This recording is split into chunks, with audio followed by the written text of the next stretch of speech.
بێگومان پرسەکی گرنگە تایبەتی بۆ باکوڕی کوردستانی بۆ پرسا کورد لە هەر چارپارچەیە کوردستانیژی جگری سەرۆکەی ناوەندا لێکولینên civakê li zanîngeha Dîcleyê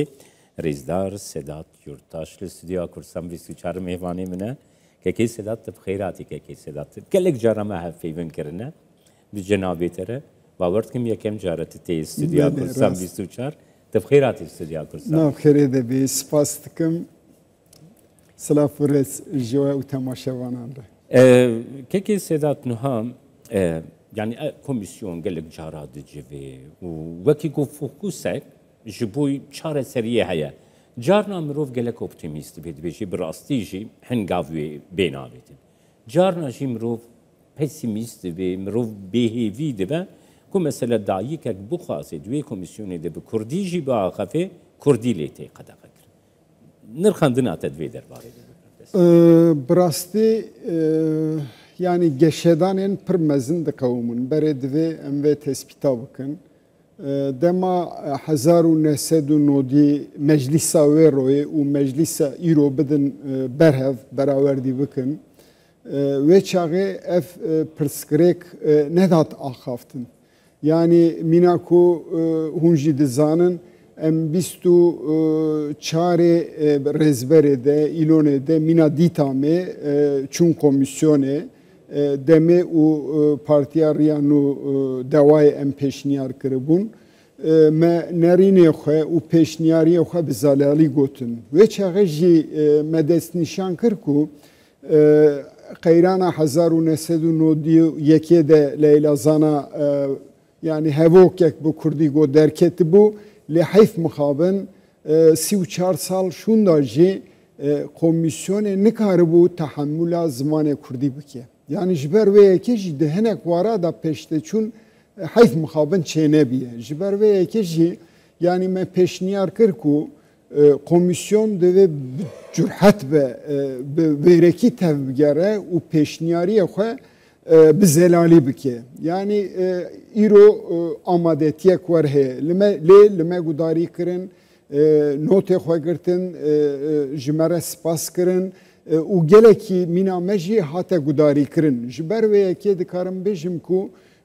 di belgeyên komisyonê de gelek agahiyên berfireh û pêşniyariyên zelal hene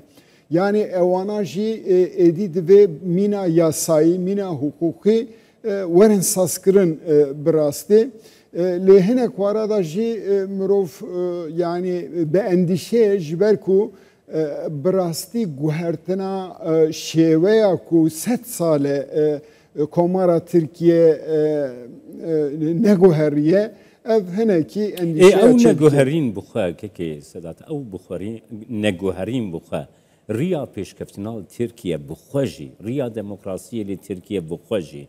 riya ji te re bêjim aştiya civatî bixwe jî konsensûsa civatî bixwe jî têk nedaye ev wê sed fikre ev fikra sed sal beşik têk daye yani îro aboriya Tirkiye bi rastî gelek xerab e yani bi milyona malnişîn nikarin debara xwe ya rojane bikin û ji alî din ve jî tiştên teknolojîk mîna erebe mîna telefon yani gava tên girtin bi qasî buhayê wa du qasî wa vergî tê stendin yani ev ji ber çi ye ji ber ku heya ana devletê mesela Kurdî biriya aştiyane biriya demokrasî biriya azadiyê biriya hukukê çareser nekiriye û hew biriya ewlehiyê li gorî xwe ew ewlehiya jî yani teng nirxandiye û li gorî wî jî lêçûn çûne û rêvenek li xwe venekiriye yani reformê ku êdî divên bê çêkirin çi qadereng maye ew qas bi xwe ketiye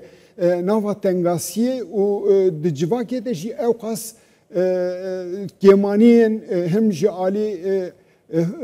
bîr û bawerî îfadekirin azadiyan de him jî ji alî aboriyê çêbiye yani ev firsendeke ji bo devletê jî bi nüfusa xwe ye ku Kurd îro dora 30 milyonîne li Tirkiye wa hemêz bike bi wara karibek û pêşeroja xwe hîn baştir gava got mirov cîhanê bi xwe temaşekê kekê Sedat yani gava got tu temaşet ki ew welatiyên ku aştiya civatî li gel wa heye او ولاتین کو دموکراتن او ولاتین کو yani netevên cuda, olên cuda, vekî dewlemendî bo xwe dibîn. Ew welatên herî serkeftê dinyayê de ne. Yani numuneya wê dinyayê de vekiriye. Li herêmê jî vekiriye. Pêş ku em werne stüdyoyê li gel te me qise kêrkekê Sedat. Temaşe bike geva gotu li herêma Kurdistanê di mêzînê de demekî ew qas Kurd te pêşketinên ew qas mezin ku li herêma Kurdistanê çêbûne yek sedemê wê sereke pêkvejiyan û aştiya civatiye ku li herêma Kurdistanê pêkatî ji xwe em hevnerîn bûn di vê babetê de kerevke. Bi rastî jî yani devletên ku welatên ku pirsgirêkên xwe wa bingehîn heya çareser nekirine pêş de neçûne. Yani İspanya ji vana yeke, İrlanda, İngiltere ji vana yeke, ji aliyê din ve Afrikaya başvur ji vana yek bû. Yani binêre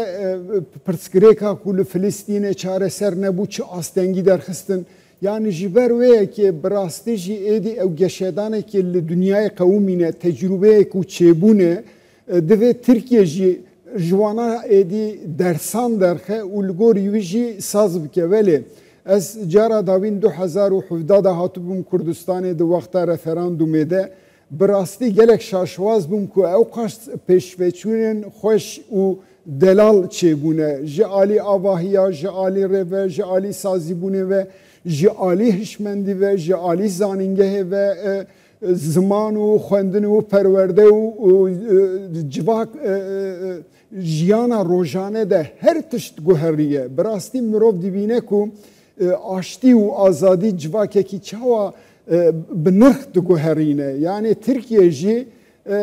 li şêmûgek welê ye, li werçerxek welê ye bi rastî ez hêvî dikim komisyon jî û xweşî dixebite wayê hatiye ew ê were Diyarbekirê jî min tam dixwest pirsavê bikim dê werin Diyarbekirê Sedat xwe sedî sed bawerim ku li gel ve dê hevdû bibînin ji ber ku dezgeha we saziya we yek ji saziyên herî bi bandor li tevahîya Bakurê Kurdistanê taybet li Diyarbekirê ji xwe lêkolînên ku têne encamdan jî wîsane hatin away Diyarbekirê ti çawa de nirxîn ji ber ku gelek giring e neçûne bajarên din lê têne Diyarbekirê ev çi watiyê dide peyama wê çi ye ti çawa dibînî kekî bi rastî me hîn beriya ku komisyon ne ava bû me serok numan Kurtulmuşê meclisê vexwendibû Diyarbekirê Amedê mîna dîta me ji ber ku formata me heye em hem ji Diyarbekirê hem ji herêmê hemû saziyan nûnerê wan vedixwînin rûbirû dikin mêvanê me axaftvanê me nerûnê û pêşniyariyê xwe dibêjin di pê wî re jî kesê ku tevlê bûne hemû rexne nerîn pêşniyar şîrovê xwe dikin û dûra jî axaftvan tomar dike bersîv dide. Yani dema em çûn meclisê ji dîsa me bi bîra serok numan Kurtulmuş xist malî ava hat em him pêşwazî kirin him jî spasiya xwe ji me re got bi rastî me cardin bi bîr anî li belê dawiyê got ku ez ê werim Diyarbekirê li zanîngehê em ê civînekê çikin min got na birêz başkan serok ji ber ku formata me em dixwazin bi civaka sivîl re rûbirû bûye ka formata ku ana tercih kiriye ana bijartiye tiştê xuya dibe ne di formata me de ji bo wî ez nikarim bi teqezî ka wê têkiliyekî çawa bimeşîne ihtimal heye ku gazî hinek saziya bike li wan gudarî bike yani ev tiştê ku me pêşniyar kiribû hemû saziyên civakî re rûbirû bibe hêvî dikim mirokî ew jî biqewime. Em jî hêvî dikin gelek spas bo te birêz Sedat Yurtaş. Spas xweştir pir kêfxweşim ku li stüdyoya bûm mêvan qewetî. Em jî gelek kêfxweşin ku li stüdyoya Kurdistan 24 me te mazûmaniya te kirîkekê Sedat. Gelek spas.